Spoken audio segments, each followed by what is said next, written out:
Hello and welcome students, Gyanjyoti coaching সেন্টারের পক্ষ থেকে তোমাদের সকলকে আরও একবার স্বাগত।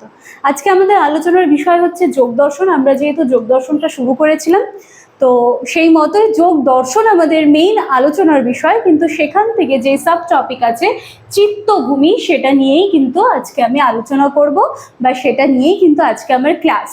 আলোচনার আগে বা ক্লাসটা শুরু করার আগে আমি একটু তোমাদের বলে নিতে চাই, তোমরা যারা জ্ঞানজ্যোতি কোচিং সেন্টারের সাথে যুক্ত হতে চাইছো, আমাদের আরও যারা স্যার ম্যামরা রয়েছেন তাদের কাছে পড়তে চাইছো, কারণ আমাদের এখানে কিন্তু সমস্ত রকমের সাবজেক্টসের কিন্তু ফ্যাসিলিটিস রয়েছে। তোমরা চাইলে কিন্তু তোমাদের সাবজেক্টসগুলো নিয়ে অনায়াসে জ্ঞানজ্যোতি কোচিং সেন্টারের সাথে যুক্ত হয়ে যেতে পারো।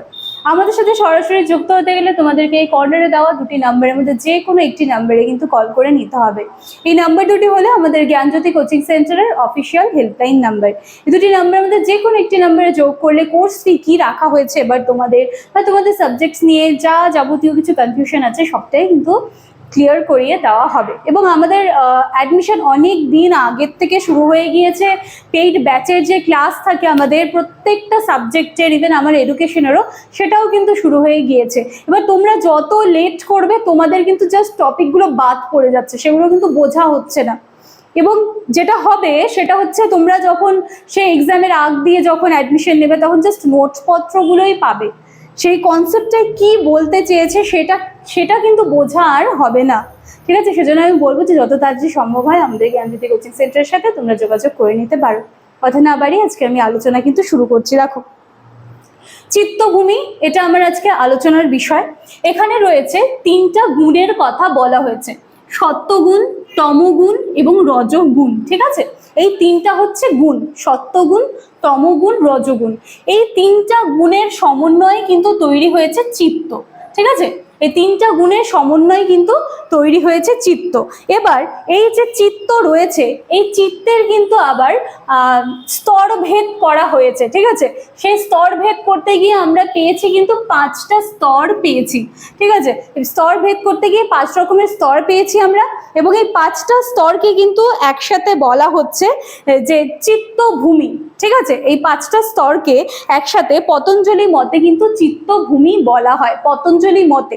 আচ্ছা, 5টা স্তর পেলাম, দেখি তো প্রতিটা স্তরে কি রয়েছে। সবার প্রথমে রয়েছে ক্ষিপ্ত, তারপরে রয়েছে মূঢ়, তারপরে রয়েছে বিক্ষিপ্ত, তারপরে রয়েছে একাগ্র, এবং এরপরে রয়েছে 5 নম্বরে নিরুদ্ধ।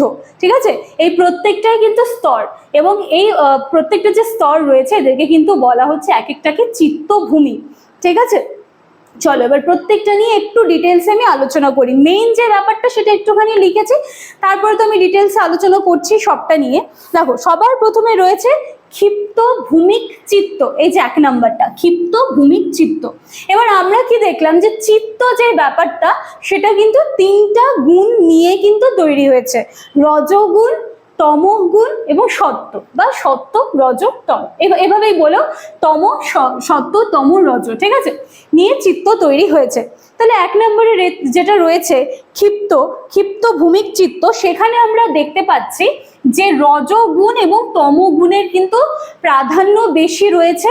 এই ক্ষিপ্ত ভূমিক চিত্তে কিন্তু সত্ত্ব গুণটা নেই, এখানে রজ এবং তম এই দুটো গুণ কিন্তু বেশি প্রাধান্য পেয়েছে, এবং যার ফলে কি হচ্ছে, আমাদের চিত্ত কিন্তু সব সময় চঞ্চল থাকছে। ঠিক আছে, আমাদের চিত্ত এই ক্ষেত্রে দেখা যাচ্ছে সব সময় একটা অস্থিরতায় রয়েছে, চিত্ত সব সময় একটা ক্ষিপ্ত অবস্থায় রয়েছে।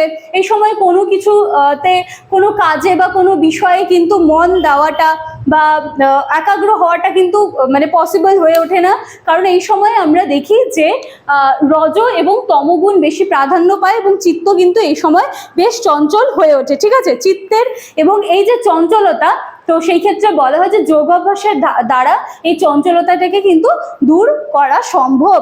এরপরে রয়েছে মূঢ় 2 নম্বরে। ঠিক আছে, মূঢ় ভূমিক চিত্ত।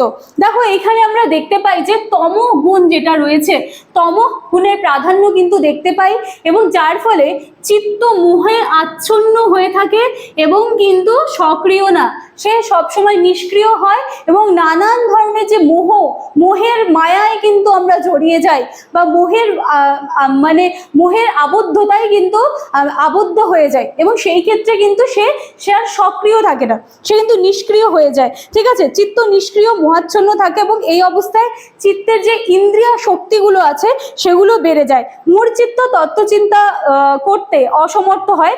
এই অবস্থা কিন্তু যোগের অবস্থা নয়। এরপর রয়েছে বিক্ষিপ্ত।